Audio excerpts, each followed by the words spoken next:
Michael Graham is a Boston Herald columnist and a CBSN political contributor. Thank you for joining us, Michael. Happy to be here. So President Trump has backed every option to repeal Obamacare that's been offered so far, but he hasn't introduced his own idea. He says this is a political fight, that you get back and you get back up again. You get knocked down, you get back up. But can he win this at this point? Well, he's never going to offer his own because, I mean, let's face it, does anyone really believe he understands the issue well enough to offer his own? But he does understand winning, and he knows how big it would be for him if he could somehow get a win. And I think the most powerful argument that's going to be made to Senator Collins here in New England and Maine and to Senator Murkowski is the power of that win and what Mitch McConnell's prepared to do. And it's interesting, I'm hearing from my D.C. buddies who crawl around the Capitol that this isn't over, that the White House and Senator McConnell are both still working. They think there may be a way to pull Rand Paul in or to somehow keep Collins on in Maine. The problem with Collins is she plans to run for governor. That's the widely expected decision. And the math, this could be used against her when it comes to funding because Maine's one of the states that jumped in early for funding. And that means they would lose some of that bonus funding they got for signing up for Medicaid Obamacare expansion. You mentioned Collins. He's really going after specific GOP senators. This didn't work before on health care. But do you think this time this strategy will work? Once again, I don't think it's a strategy. I think it's that the power of that win and the fact that Republicans really, President Trump's numbers have been solid among Republicans all along. They've been inching up even more. Post-hurricane, I think people widely agree that he did a fine job on the hurricane. And I think some of the cultural issues that he's picked up on, like the NFL, really feed his Republican base. And so even in states like Alaska and Maine, where there's more of an independent streak, they both have had recently independent governors elected, for example, and an independent senator in Maine. The Republicans matter when you're trying to win as a Republican. And I think that's the strongest card that the people who want to pass something have. He's clearly really moved to get something done with health care. He wants a win on this.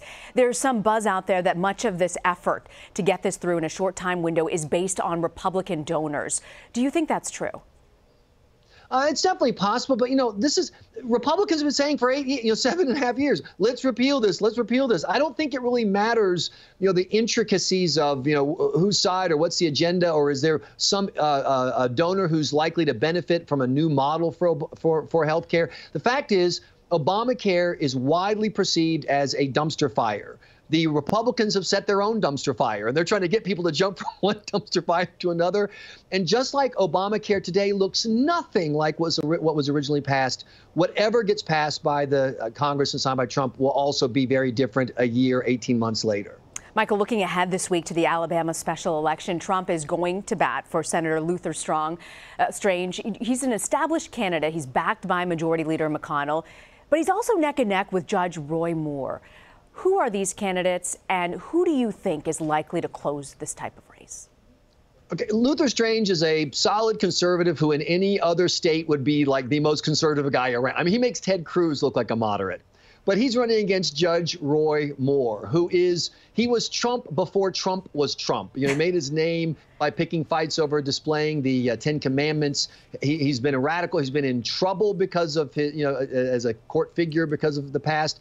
And I predict that in the end, Judge Roy Moore will win because of what I just said, that there's an established, there's a not quite establishment and a really not establishment candidate. And in Alabama right now, the way the politics is working right now, it appears people want the Trumpiest candidate they can get. And even though Trump is backing Strange, Judge Roy Moore is definitely the Trumpiest guy on the ticket. All right, we'll have to see what goes down on that next week. I want to ask you, though, before I let you go, about North Korea. The president's tough talk on North Korea. Kim Jong-un actually responded with personal insults. And you wrote that Trump delivered the message North Korea needs to hear. But how do you translate this escalating war of words to an actual strategy? Well, look, if people aren't afraid, and I think it would be more accurate to say North Korea and China need to hear, people aren't afraid that something different is going to happen, they're going to keep doing what they've been doing. Remember, 1994, Bill Clinton signed a deal that he said would end the North Korean weapons program. He left office in 2001, and in 2002, they publicly announced we were cheating the entire time. The West, for 25 years, has funded North Korea's nuclear program by giving them food and fuel and other things they need rather than ratcheting up pressure.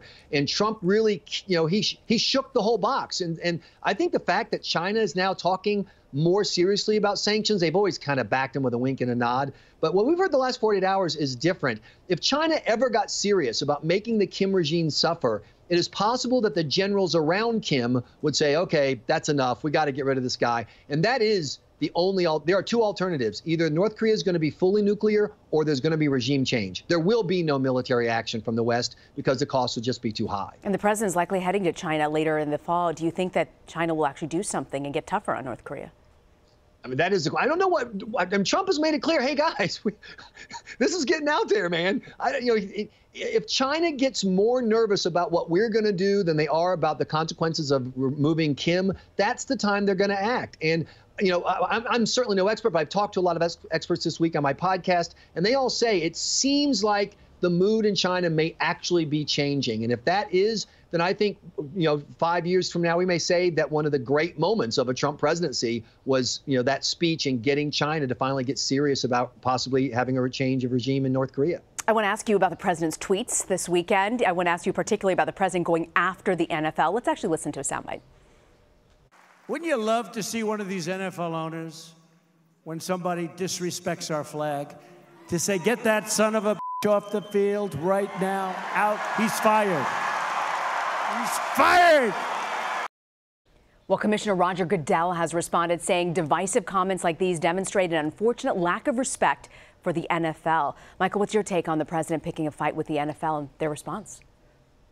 This is one of the reasons why I, as a small government conservative, just did not want to vote for Donald Trump. This is the kind of Trump I don't like. But I will tell you, his base loves this. This is absolutely a winner for Donald Trump. My, Facebook, Twitter feed, all the feedback I get from my listeners has all been, yeah, go get him. And the simplest message that Trump offers that has resonance with swing voters, with non-traditional Republicans in Midwestern states is, I'm going to be pro-America, and if you can't be pro-America, then you're the problem.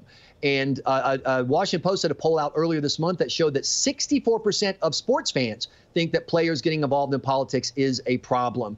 And, of course, that is all in the Kaepernick, taking a knee on the flag issue. If the NFL thinks that backing the guys who are anti the American flag is the winning play, that explains a lot about why the NFL is struggling overall as of late.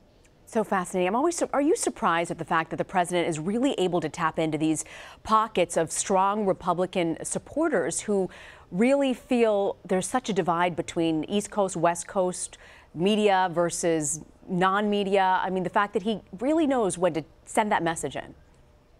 He's using politics to fight the culture war, and that's not a smart way to affect the culture war. But think about it. If you're a kind of a typical, right-leaning guy who likes to flag and goes to church and stuff, if you watch TV and movies and stuff, you feel like you're outnumbered. Like, everyone hates you. They all think you're bigots and a moron, whatever. And here's a guy who stands up to those people and attacks them, takes them on. You're the kind of guy who wants to watch an NFL game to get away from politics. And there's all this politics, and you don't really understand the issue of policing policies, the way that Black Americans are treated.